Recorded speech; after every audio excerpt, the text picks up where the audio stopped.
Just a few words. I don't like to talk, so it will be very fast and efficient. Just a few words. So we're doing the shiur tonight for Lilu Nishma to my mother, that is Nina Bat Yisrak. She was doing a lot of chesed, but except the chesed, there was something that I was always in admiration. She lost her parents when she was 16. So she grew up with uncle, she grew up with family, but not with her parents.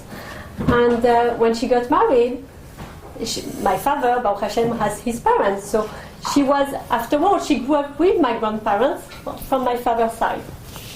And when my grandfather passed away, so my grandparents all were considered my mother like her daughter. She was really part of the family. She learned to cook with my grandmother. I mean, it was really something very special. And when I grew up, we were eating every Shabbat. When I say every Shabbat, it was like my grandmother. We never asked. It was normal. It was really things usual. When my grandfather passed away, my mother took my grandmother like her own mother. She was taking care. Really, when I say taking care, she was still young. She's still in her apartment, but every Shabbat, it's all turnover. She was coming by us. She was staying, and my mother was always taking care that she doesn't lose the memory. So she was playing with her all the time. Silly game, like you do with the kids. And all the time we're like, Mommy doesn't want to play that. And she said, yes, I want to play. And she was always... So it was very funny to see, as a kid, to see this kind of picture that she enjoyed it because she got the attention. And even the attention, I mean, it was not her daughter. She has daughters, it's not the point. But my mother was really, she had the ability to play with adults or kids and always having the feeling that you are the one who do the favor to her. Because she was bothered, don't you want to play with me? And she said, okay, I will do it for you. But my mother, I mean, didn't need that. Really didn't need that. But she was very, she had this capability to believe, for the other person to believe that they need you. And my grandmother is now in the hospital. She's pretty old. And it's difficult. She's old and she doesn't really remember when, where. And it's been 4 years that my mother is not here. And sometimes she says, but when she doesn't come, she usually takes care of me. Why is she not here? And we're like, okay, yes, she will come. She will come later. We don't want to tell her again and again because she knew it. She knows it. But she's too old. Why bothering her again? And it's weird that after so many years, 4 years, it's like it comes back. Everything that she gave before, even if she cannot give it anymore, my grandmother does remember it. And I think it's very special as a kid to have and to grow up in this atmosphere.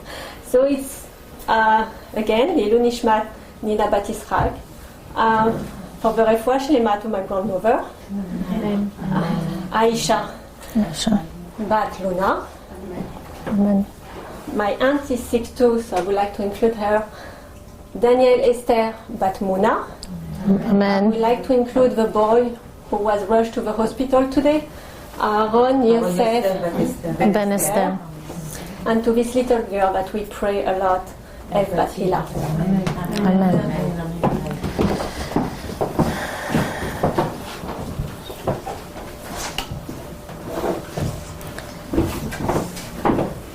ברוכות הבאות, ladies.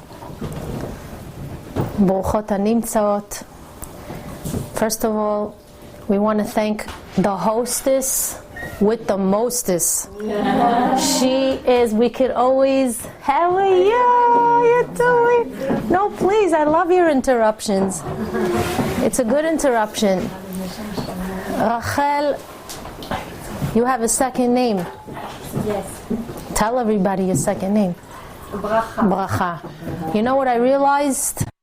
Rachel Bracha Cohen, what's your last name? Is in itself bracha. Because if you turn around the letters, the resh, the beis, and the chaf, that is lashon barech, from brecha, from fountains of blessings that come forth from the Shamayim down to you. So you have a very significant name, and we know that you are always going well above and beyond your call of duty. Every time we gather here in your house, you feed us physically, you feed us with grace spiritually, you enhance the shiur with your presence. You bring such joy to many women here, and Be'ezat Hashem, in the merit of all your kindness and your generosity of spirit, your mother looks down from Shamayim, and she is smiling on this very night. Nina Bat Yitzchak. She should have an aliyat neshama. She should share tremendous nachat in Shamayim.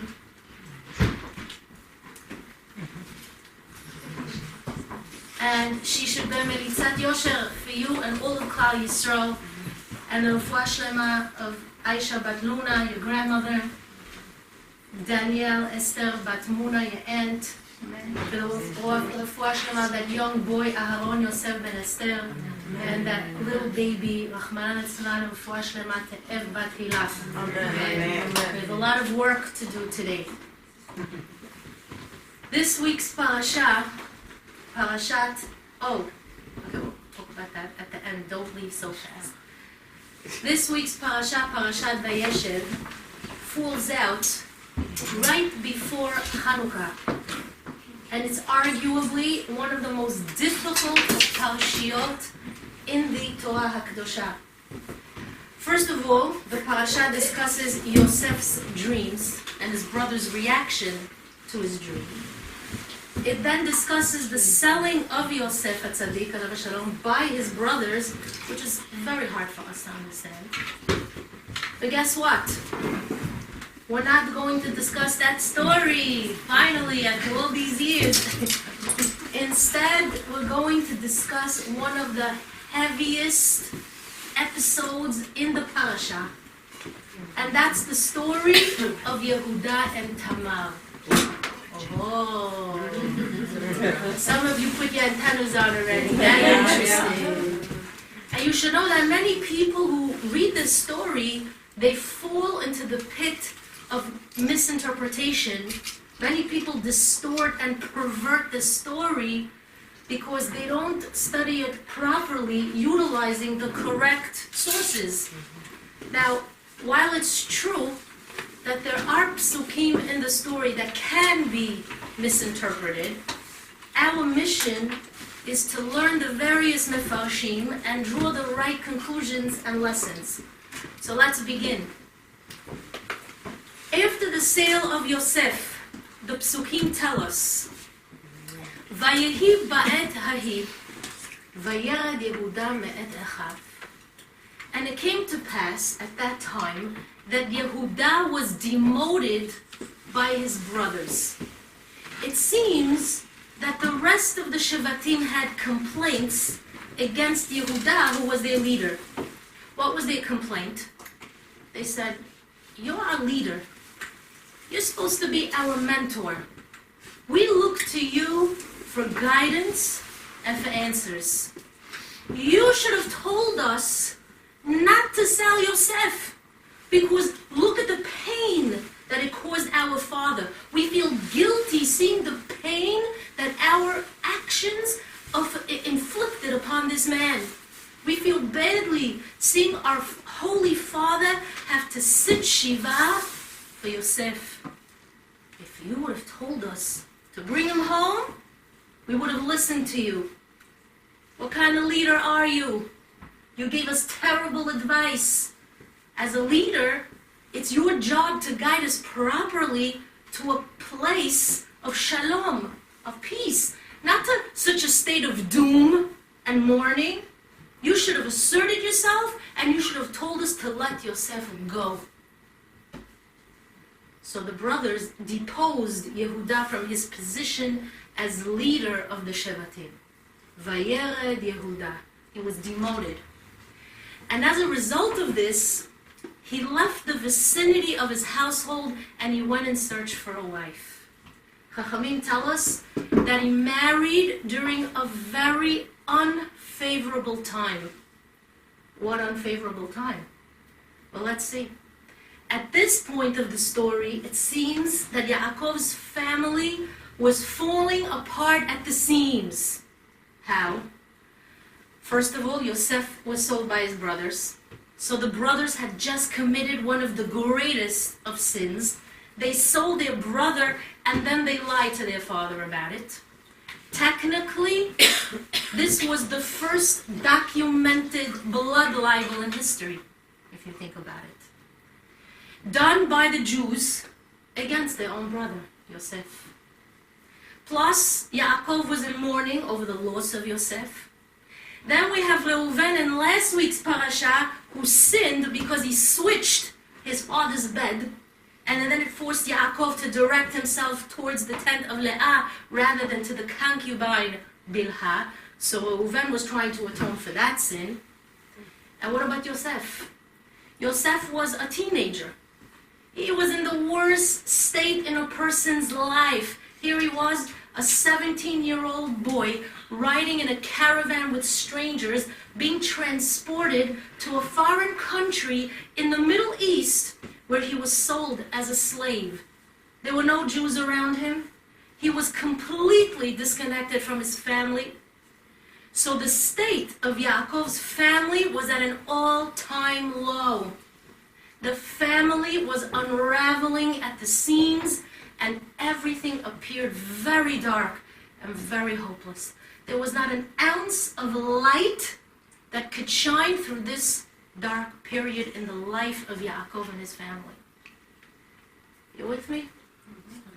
But anyhow, Yehuda moves away and he marries a woman. Anybody knows what her name was? I'll tell it to you. It's very interesting. Her name was Bat-Shua. And she gives birth to 3 sons. Er, Onan, and Shlah. And as a responsible father, his job was to marry off his sons. And he found a very righteous girl named Tamar. Tamar was a descendant of Shem ben Noach. She came from good stock. She was a tzadikah. And Shem was a tzaddik. So Tamar came from this illustrious dynasty, and Yehuda knew how special she was. That's the reason he chose her as a bride for his son Er. Now, without getting into details, Er committed a very, very grave sin. It was such a horrible averah that HaKadosh Baruch Hu took his life, and Tamar became a widow. So Yehuda tells his second son, Onan, he says, listen, there's a mitzvah in the Torah called Yibum. What's Yibum? If a man is married and then dies without leaving any descendants, his brother is obligated to continue his legacy by marrying his brother's widow. So Onan stepped into his brother's shoes and he married Tamar. But unfortunately, he too committed the same averot as his brother did, and he also passed away. So now Tamar is twice a widow. People were starting to think that she's bad luck because 2 of her husbands died on her watch. So at this stage of the game, Tamar is expecting to marry who? The 3rd son, Shlah. But of course, Yehuda was not so keen on the idea. He tells Tamar, go home and remain in your widowed state until Shlah, who was a young boy, is grown enough to marry. When he becomes of age, we're going to discuss the wedding arrangements. The Ramban, Alav Shalom, tells us Yehuda didn't plan on marrying her off. He was just trying to get rid of her. He had no intentions of marrying his 3rd and only son to Tamar. But Tamar, being the righteous woman that she was, she believed him. And she waited and waited. And she saw that Shlah was not being offered to her as a husband. The Ramban tells us that after all these years of waiting, Tamar had a ta'ava. She had a desire. Well, what does that mean? Because the word ta'ava is a very strong word. But Chachamim explained that her ta'ava wasn't immoral.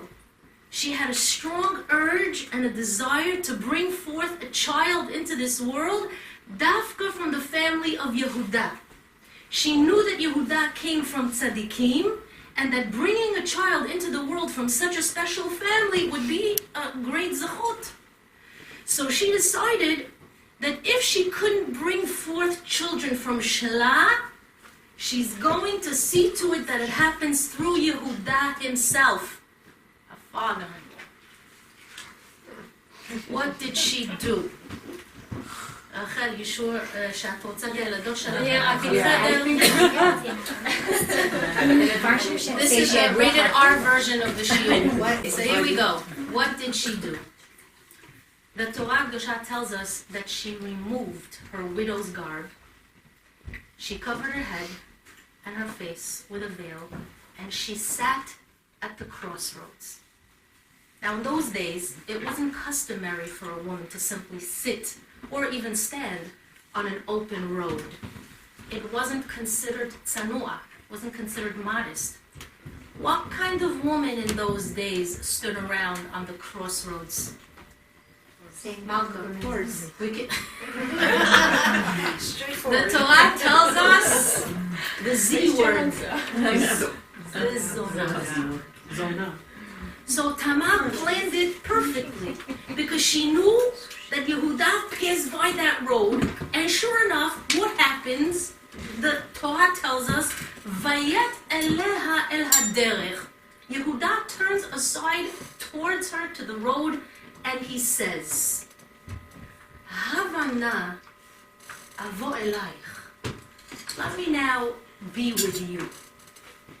Yehuda didn't realize that this woman was his daughter-in-law. He thought she was a harlot. You know what a harlot is, right?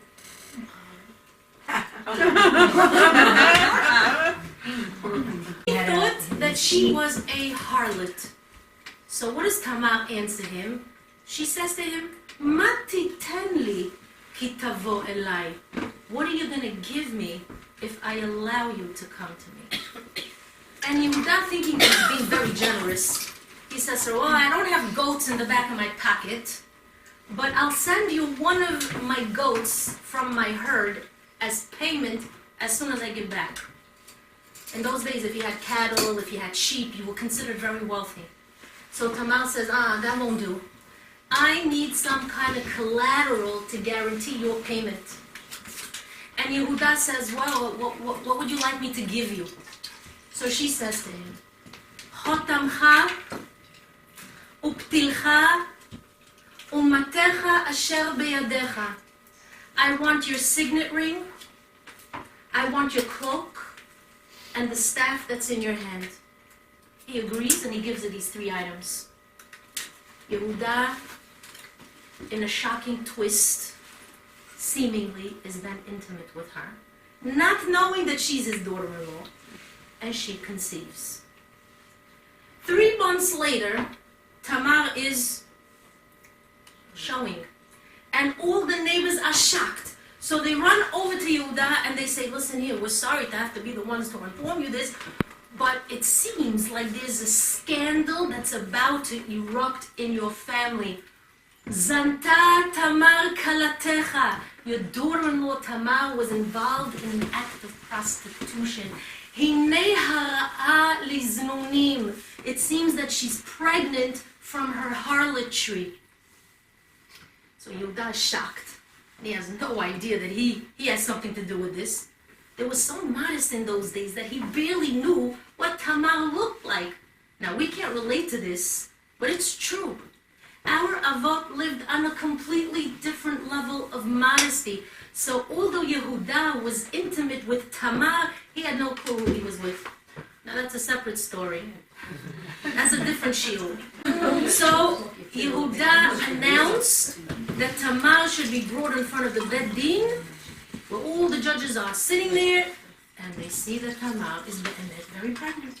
And of course, they immediately suspect her of all kinds of immodest acts, and they deem her guilty. Yehuda takes the gavel, ting, ting, ting, ting, and he says, Hotzi'uha vatesaref.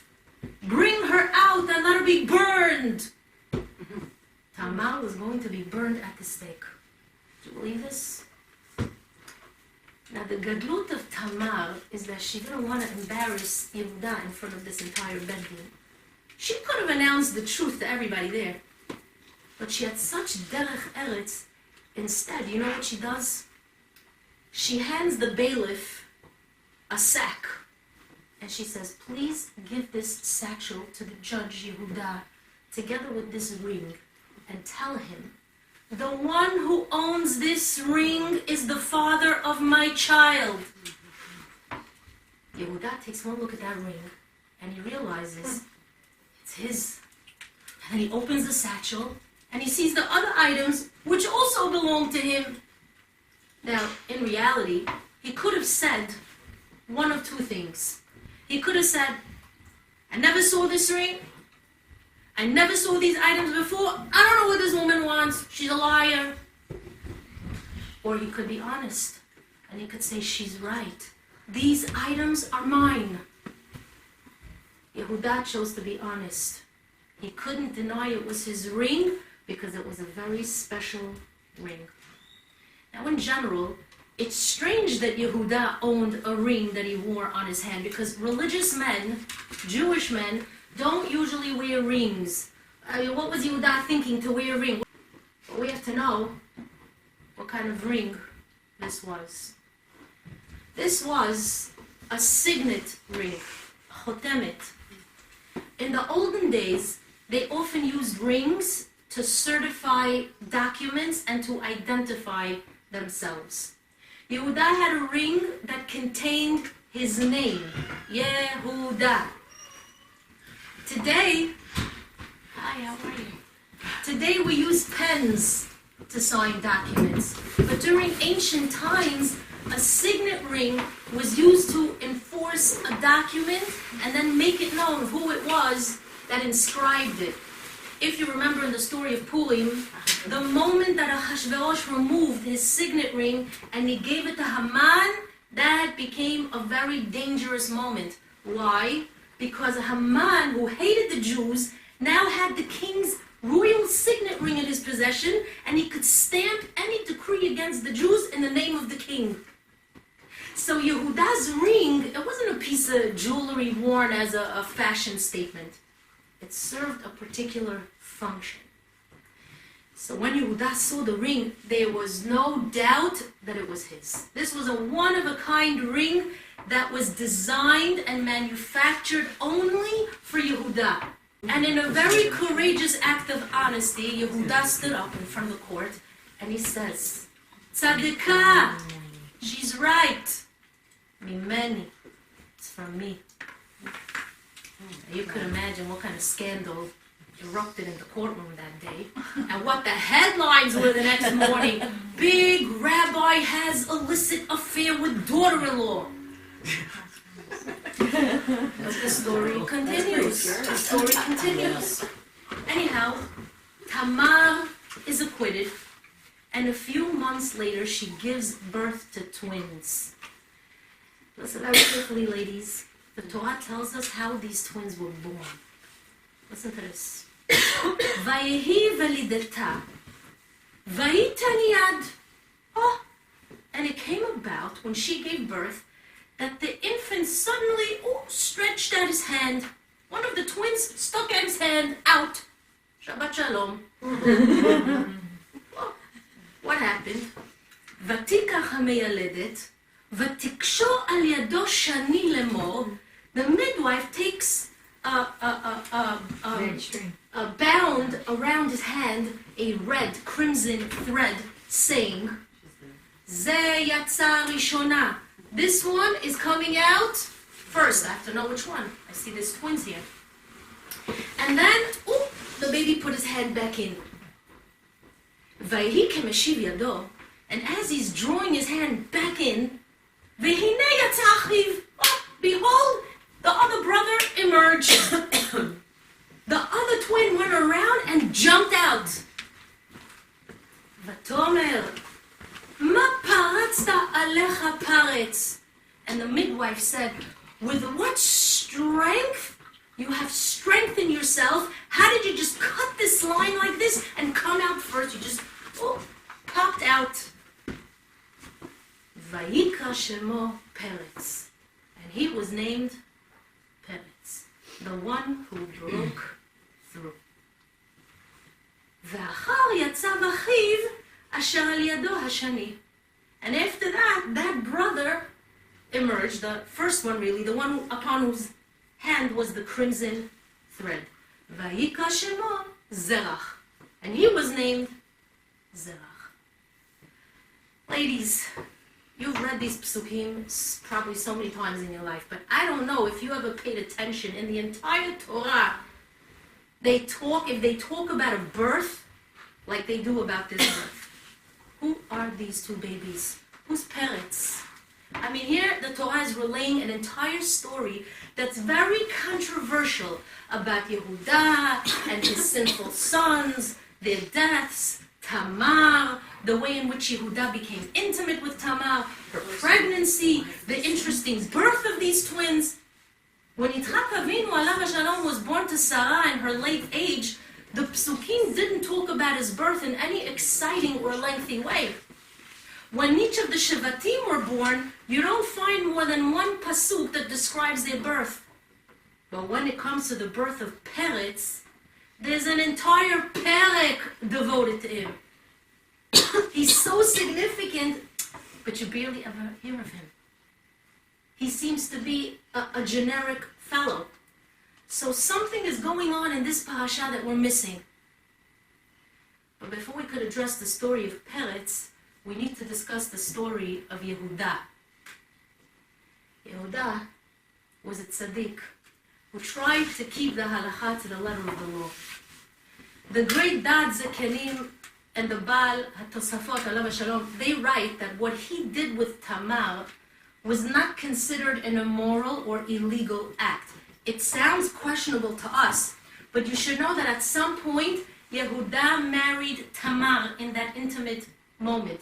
How did he marry her? The Mefarshim tell us he did it with that ring. He said, Hare'at mekudeshet li betaba'at zu. Chachamim tell us that Yehuda was the first of the Shvatim to get married using a tabat, a ring.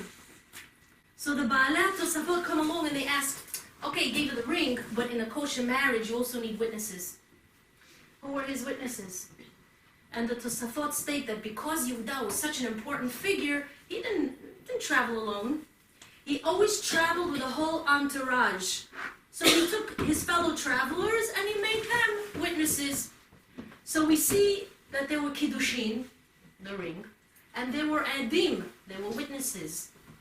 And guess what? Chachamim tell us that the stick, the mateh, which was one of the items that Tamar asked for, was used to make a chuppah. They took Yehuda's staff and they added 3 more sticks and they made a chuppah. The only thing that was missing was a photographer, a florist, and a professional caterer. That's it. But the point is, ladies, that Yehuda, Chachamim tell us, got married Kedat Moshe V'Yisrael. Now, if you wouldn't learn what the Tosafot states, you'd never know what I just told you. You would have thought that Yehuda thought that he was with a harlot, and that he was intimate with her, not even knowing that she was Tamar. But the Tosafot are telling us that everything was done in a very halachic and legal way. So the question I have is, if Yehuda did everything in such a legitimate way, why is the Torah writing such a long description centered around this entire story that seems so illegal? Why do we have to have an entire perek devoted to the birth of Peretz, who came from the union, this union? And what's with the strange birth of these twins? Why is it so significant? Note the twins, the way they were born, because our rabbis tell us that this is the Parshat of Mashiach. This birth is the birth of the Redeemer. How do we know? If you read Megillat Ruth, you see that Ruth married Boaz. Who was Boaz? He was the great-great-grandfather of David HaMelech, alav hashalom. But where did Boaz come from? Who is he? You know what Megillat Ruth reveals to us? The Pasuk says, listen to these words. Ve'ele toledot Peretz. These are the generations of Peretz. Peretz's name appears in Megillat Ruth. The Megillah is giving us the ancestry of Peretz's family. Listen to the ancestry. Peretz holid et Chetzron. Chetzron holid et Ram. Veram holid et Aminadav. Aminadav holid et Nachshon. Venachshon holid et Salma. Then the name changes for some reason. Vesalmon holid et Boaz. Peretz was a celebrity. He was the great-great-great-grandfather of Boaz. And who's Boaz? Boaz holid et Oved. Ve'Oved holid et Yishai. Ve'Yishai holid et David. And we know that David is the seed of Mashiach. So Peretz plays a very important role because the entire dynasty and the Geulah of Israel begins with Yehuda and this infant called Peretz. Because the third son of Yehuda, because he didn't marry Tamar, there was no descendants, there was no lineage. If, let's say that if Tamar didn't go with Yehuda, there would have been any lineage for the Mashiach because the third son didn't get married to Tamar. Correct. So she had to go with him to bring forth Mashiach. Correct. But we're going to go even further than that. But I want to explain something to you that the Ari Kadosh, alav hashalom, teaches us. He tells us something we already basically know. And that's that HaKadosh Baruch Hu created powers of Kedusha and powers of Tumah. Quite often in Sifrei Kabbalah, the Chachamim use the term klipot. Now, I'm not sure how to define the meaning of klipot, but in layman terms, it means negative energies and layers of them that are related to the dark side. There is, after all, forces of evil in the world. And these forces of evil need to exist because everything in this world was created in a parallel form, which means that if there is Kedusha, parallel to that there is Tumah. If there is Tov, good, then parallel to that there is Ra, there is evil, etc., etc. In order for the evil forces, for these klipot to exist, they need to have some Kedusha in them. For example, in order for Sheker to have a life, to exist, it has to have some element of emet, of truth. That's why a good liar always sprinkles some truth into his lies. In order for Tum'ah to exist, it needs to feed off the Kedusha because that's the only way in which it can sustain itself. You understand? So where will the Tumah, you have to ask, where could the Tumah possibly get Kedusha from? Because they're on such opposite sides of the spectrum. Right? It's like black and white, day and night. Where's it going to get it from? Says the Ari Kadosh. Sometimes the powers of Tumah will kidnap a holy neshama and keep it captive in their territory. The dark side abducts very holy neshamot and they refuse to let them go because they feed off of them and they are sustained by their holiness. So if I understand the concept? Okay. Sometimes when there's a holy neshama that's coming down through these spiritual conduits, right, the tzinorot, from the upper worlds to the lower worlds, the sitra achra the other side, the evil forces, they see this neshama and they attempt to accost that neshama and bring it over to their side. And they hold that neshama hostage. It's a very scary thought if you think about it. There are some neshamot out there, especially the ones who are very, very holy and lofty, that the Satan has his eye dafka on them because of their level of Kedusha. The Satan and his entire army knows that they can live off of this holy neshama for a very long time. But the Ari HaKadosh reveals to us that right before Mashiach comes, many neshamot that are being held captive by the Satan are going to be free. At the end of days, there's going to be a huge movement of Ba'alei Teshuvah. Many of those neshamot were once in captivity. And Hashem is going to help release thousands of them from their prison cell. So the next time you see a Baal Teshuvah, you should know that you're looking at a very precious neshama. If a neshama was removed from Hashem for any way, it means that it was being taken captive by the dark side, specifically because of its gedulah, because of its greatness. And we know that the Gemara of Berachot says that in the place where Ba'alei Teshuvah stand, b'makom she'Ba'alei Teshuvah omdim, even wholesome tzaddikim cannot stand. Afilu tzaddikim gemurim einam yacholim la'amod. We're talking about very, very holy and lofty neshamot, these Ba'alei Teshuvah. And sometimes when Hashem wants to bring one of these holy neshamot down to earth through those conduits, he needs to smuggle it in, so to speak. Hashem needs to keep that neshama hidden in some way so that the Satan and his army don't see it. Does that make sense? Like, imagine a person who wants to smuggle a diamond in through customs. Where is he going to store that diamond? He's not going to put it in a beautiful velvet box because that's going to attract the attention of the customs agent.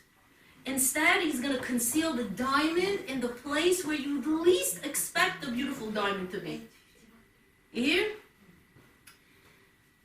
Says the Ari, David HaMelech was a perfect diamond. In order for his neshama to come down to earth safely, it had to be done without the Sitra Acha taking notice and realizing it. That's why if you read all the stories of how David HaMelech surfaced, you will see that they're the most controversial stories in the Torah. The story of Yehuda and Tamar is a very perfect example. Tamar stood on the roadside, which made her appear like a harlot. Yehuda engages her and ends up being intimate with a woman who was his daughter-in-law. On the surface, this story doesn't exude holiness in the least. True? Yeah. But the Ari says inside of her, Tamar had the potential to bring forth a messianic dynasty. Potentially, she had the ability to bring David HaMelech into the world. For such precious and holy neshamot to come down to the world, a smuggling operation has to take place. Therefore, HaKadosh Baruch Hu had to conceal the neshama, unfortunately, in a seemingly dirty, illegal, and ugly episode in order to camouflage the reality. So while the Satan is keeping his eyes open in the realm of Kedusha to look for this holy neshama and confiscate it, well, pitom he looks to the other side, and what does he see? Oh, he sees an illicit episode, and he cannot fathom how greatness can be born from such a lowly act. The Satan, like you and me, assumes that Mashiach is going to be born from a holy union, from a clean relationship, from a righteous combination. Who would ever think that such a holy neshama would come from an act of znut? From a father-in-law being intimate with his daughter-in-law, who he thought was a harlot from the get-go. And later on from Moabit. Oh, that's something else. We're going to talk about that too. By the way, don't get any funny ideas. Some people are like, oh, if that's the case, let me go and redeem all these neshamot. Please do not pass go or collect $200. This is not for you and for me. This is not for our levels. Don't try this at home. Don't tell them that I gave you permission. Please don't. But what happened? When the Satan, the Ari tells us, turned his face away from Yehuda and Tamar because he never dreamed that good things would come from that union, boom, Peretz was conceived. The Satan was fooled and he knew it. So he says, they got me. But the next time they won't. When was the next time? When was the next time? Because this wasn't a one-time smuggling operation. Many years later, Peretz's great-grandson, Boaz, was offered marriage to a convert. And not just any convert, a Moaviyah. You know how controversial it was in those days for a Moaviyah to convert? Converts from Moab were forbidden. And now Boaz was going to marry Ruth, who was a Moaviyah. Because of the roots of Moab. Most of the Rabbanim deemed Ruth an illegitimate convert. They didn't agree that Boaz should marry Ruth. They consider it, they thought it was scandalous, shameful. But there were some Rabbanim, not many, who disagreed. And they said, no. When the Torah forbids Moavim, it's referring to the men, not the women.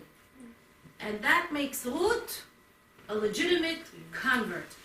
So Boaz needed a document from the Beit Din certifying that Ruth was a legitimate convert. Now ladies, if you need a special document from the Beit Din deeming you legitimate, that means that there's a lot of controversy centered around you. Because imagine Ruth trying to defend herself when her neighbor asks her, Ruth, okay, what's the story with you? Are you Jewish? Are you not Jewish? What's going on? And she starts taking out all her papers, and she says, let's see. Well, this document here says that Rabbi Klein deems me Jewish, and this paper here says Rabbi Pinto also considers me Jewish, but this paper here says all the other rabbis don't think I'm Jewish, but at least 2 out of 100 say I am. That was Ruth. That was Ruth. There was a lot of controversy centered around her conversion and marriage to Boaz. And who's watching all this controversy taking place? Who?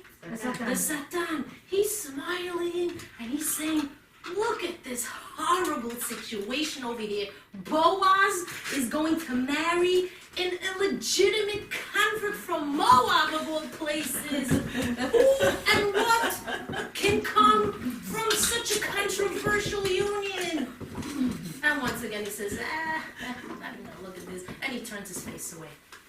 In the meantime, Ruth is carrying in her womb the most precious diamond, the seed of David HaMelech. And she conceives on the first night of marriage. Once again, the Satan is fooled. And the Satan is thinking, what in the world? What, the first time they tricked me with the harlot who turned out to be Tamar, the tzadikah. Now they fool me with this Moaviyah. What's going on over here? Well, let me tell you Ruth's history. She was from Moab. Anyone know over here where Moab was from? If you remember, when Lot ran away from Sodom while it was being destroyed, he and his 2 daughters were the only ones who survived. Once Sodom was destroyed, they end up in a remote cave, and his daughters thought that the entire world was destroyed, not just Sodom. So they decided that they have to repopulate the world through their father. Now, this is a scandal of enormous proportions. What did they do? They gave the father wine to drink, so he should become drunk. And both of them, on that night, in that cave, committed an act of incest. Who was conceived from that union? Moab. Moab. But this is front page Inquirer story. But who's concealed and embedded in Moab? Ot. And you know which diamond is concealed within Ot? David HaMelech. So listen to this. Lot had in him the seed of Moab. Moab had in him the seed of Ruth. Ruth had in her the seed of David, and David is the seed of Mashiach. So all these stories told to us is for one reason, that we should know that there was a recovery mission going on over here. All these stories had to occur in order to recover the most precious diamonds that would have had a very, very hard time coming down through the normal channels. But the point is that when David HaMelech finally emerges into this world, you have to say, wow, what a trip. Incest, the harlot, Ruth and Boaz, the Satan and his army trying to interfere. Wow. I hope somebody davened Tfilat HaGomel when David HaMelech was born, because it was a miracle that he made it. It was a miracle. That's why when Peretz was born, how did he emerge? Such a big thing. Listen very carefully. He jumped out. What did the midwife say about him? Ma paratzta alecha paretz. Why are you just jumping out like this and breaking through? Chachamim tell us that this was a maaseh avot siman lebanim. There was a symbolism in the birth of Peretz which demonstrated how the Mashiach has to emerge. Which means the holy neshama of Mashiach has to break through the Satan's domain. He has to be forts. That's Lashon Peretz. He has to break through the fence that's blocking his passage in order to emerge on the other side safely. The method is Peretz, the forts. So listen to this, ladies. As you know, mind if I drink? I'm all excited. Baruch אתה אדוני אלוהינו מלך העולם שהכל נהיה בדברו. Amen. How significant is that bracha? Now that we're thinking about this story. As you know, one of Hashem's names is Yud, Hey, a Vav, and a Hey, right? You familiar with this name? You know what the Zohar Kadosh writes about this name? These letters, the Zohar tells us, are like an or mekif. I know what that is. There's a tremendous light and an aura that surrounds these letters. These letters are like a protective shield. Or, light, mekif, means it surrounds you, protects you. Any harmful element out there, including the Satan's army, cannot penetrate this light of the Yud Vav Hey.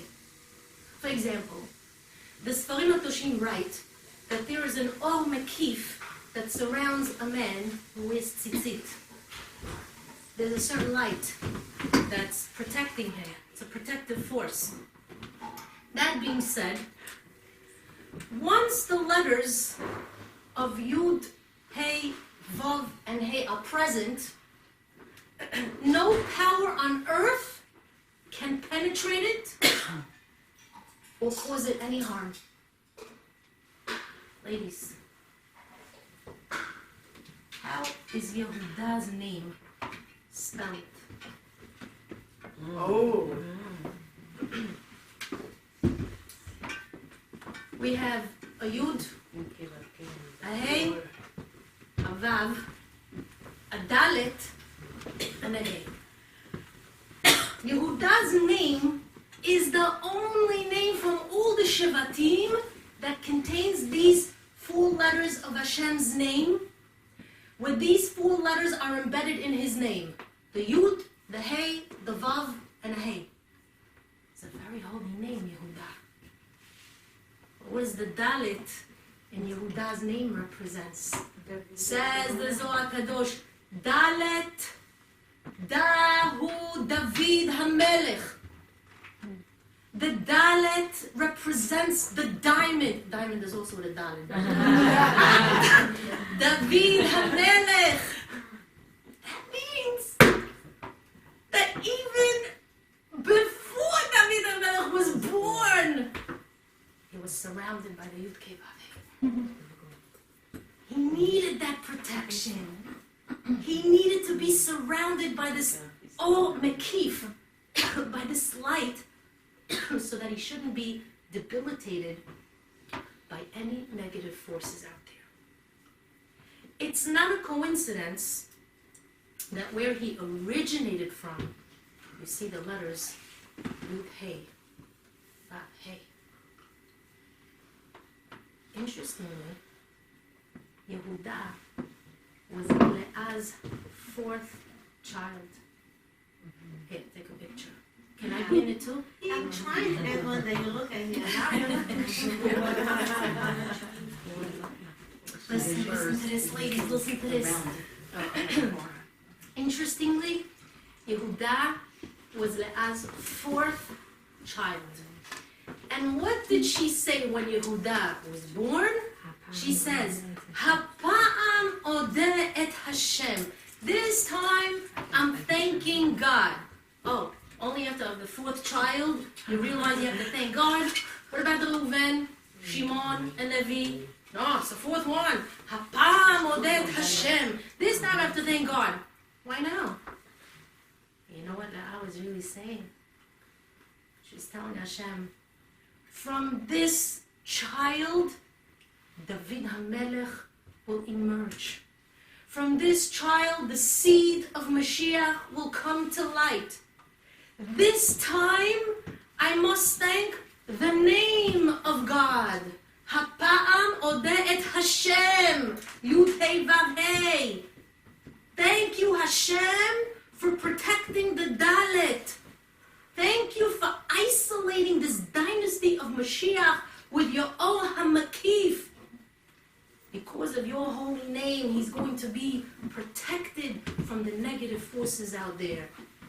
Hapa'am odeh et Hashem, vatikra et shemo Yehuda. That's when she names him Yehuda.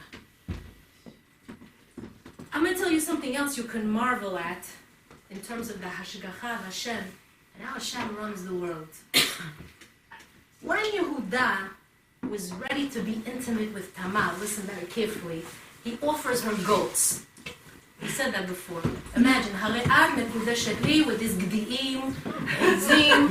In our generation, you know, we would tell the guy, get out of here. If I don't have a diamond ring, here's the door. I'll call you an Uber even.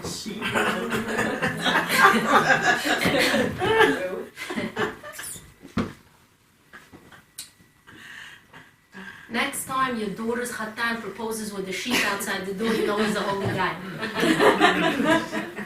Anyway, he offers her goats, but he doesn't have the goats. Now the Satan is watching from the corner of his eye because he's the customs agent, he said that, and he knows that something big is about to go down over here, but he's not sure yet, because after all, Tamar was Yehuda's daughter-in-law. But he's still observing, and he's monitoring the situation. All of a sudden, Tamar tells Yehuda, if you don't have the goats, give me your ring as collateral. And the Satan suddenly gasps, no, please, not the ring! Why not the ring? When Yehuda removed his signet ring and he gave it to Tamar, the Satan saw the letters engraved on his ring. Yud, Hey, Vav, Hey. Because remember that Yehuda's ring has his name engraved on it. Remember we said that? And then what happens? Suddenly, the Satan, just like the Wicked Witch of the West, starts to melt away into the background.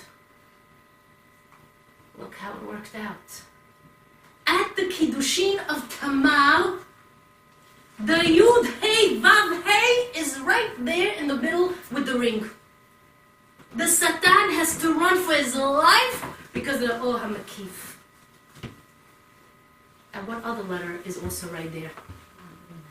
The Dalet that represents David HaMelech.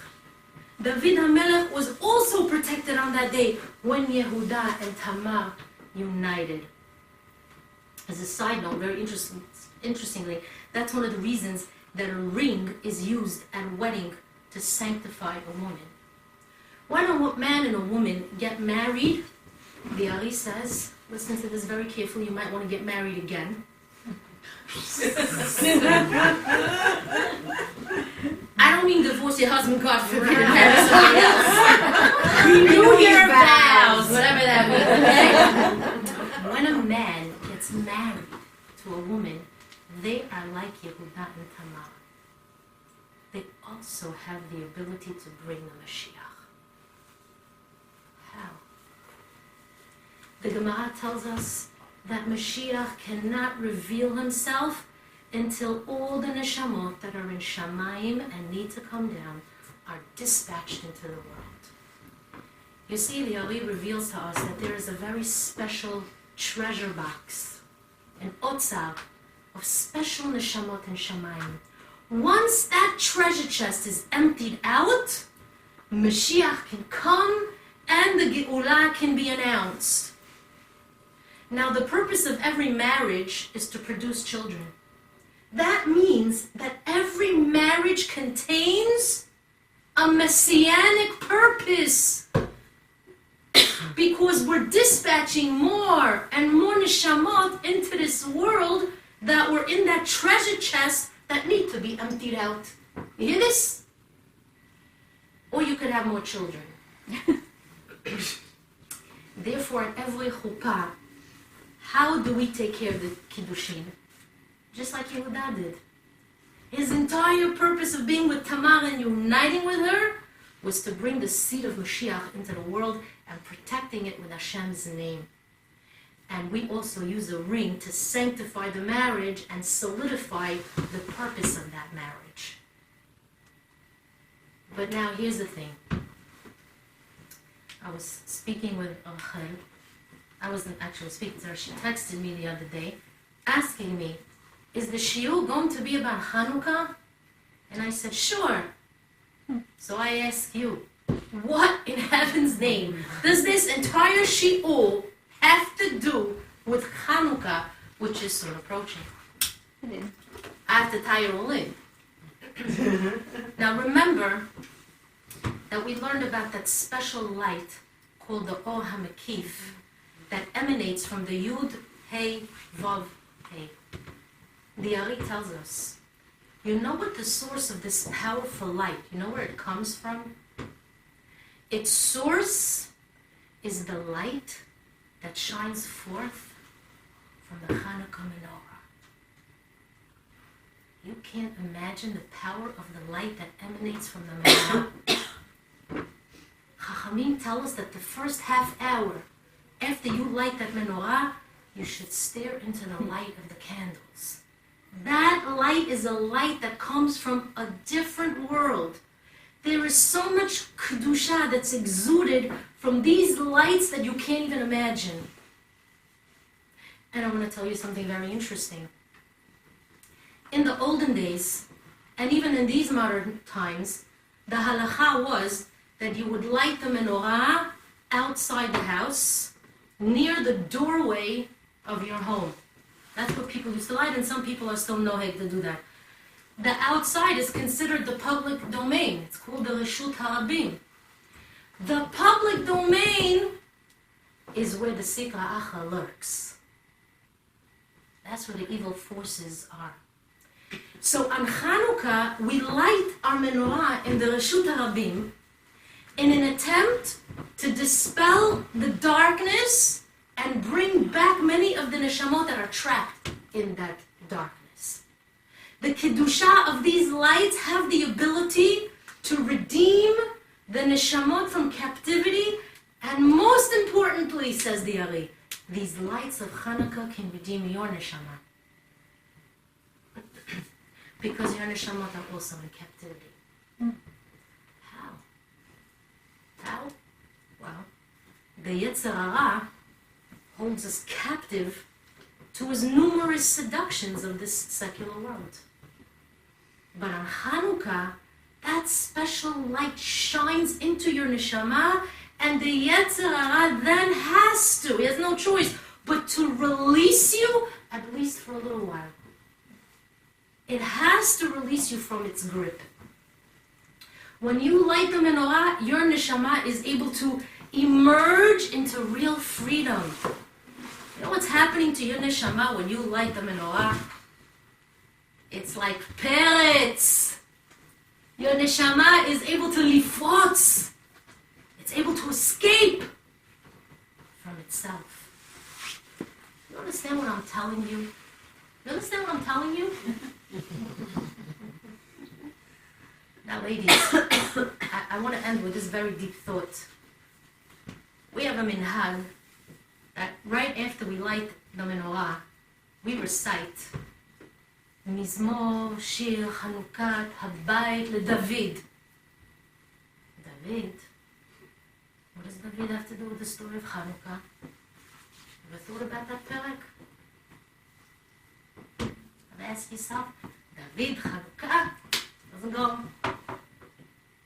Ladies, just like David's neshama was trapped and then escaped, just like his neshama paratz, it broke free via the seemingly illegal union of Yehuda and Tamar, so too with us. We're also involved in the same scenario. When we light the menorah, we are providing our neshama the opportunity to escape from its own weaknesses. And at the same time, we're also helping to free other neshamot. Therefore, we have to mention David HaMelech after we light the menorah. And you know what the next pasuk in that parak is after we say Mizmor Shir Chanukat Habayit LeDavid? David HaMelech says the next pasuk is Aromimcha Adonai Ki Dilitani. Simply speaking, David HaMelech is saying, I will exalt you, God, for having elevated me. But what's the deeper interpretation? David HaMelech is saying, Aromimcha Adonai.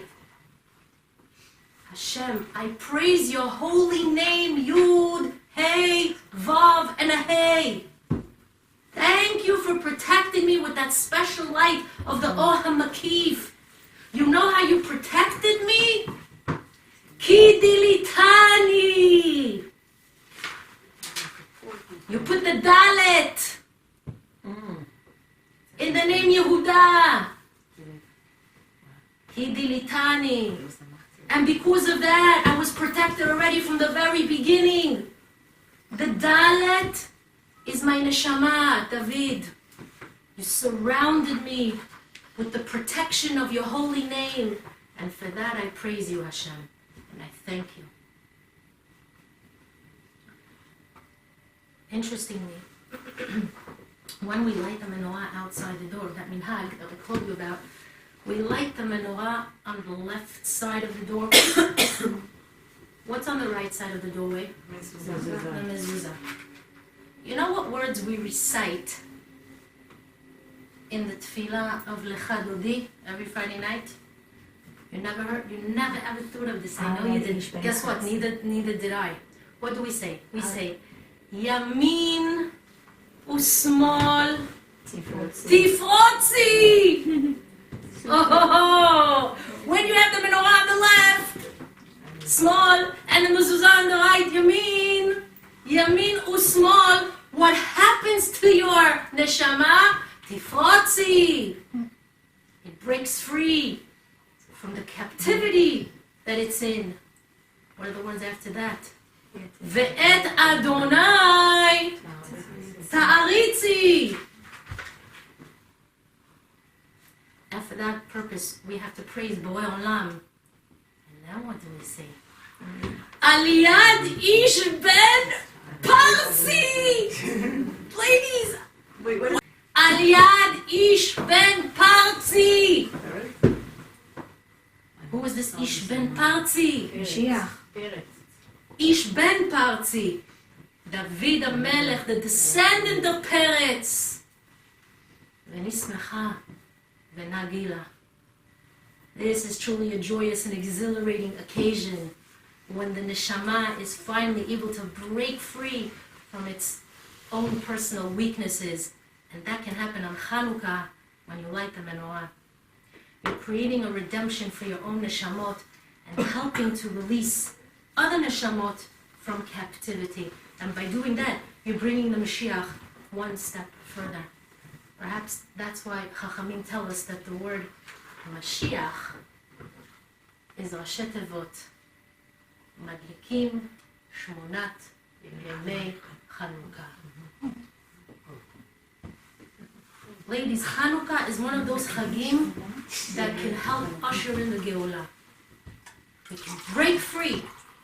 We have the ability to break out of this terrible galut and out of the darkness that we're in.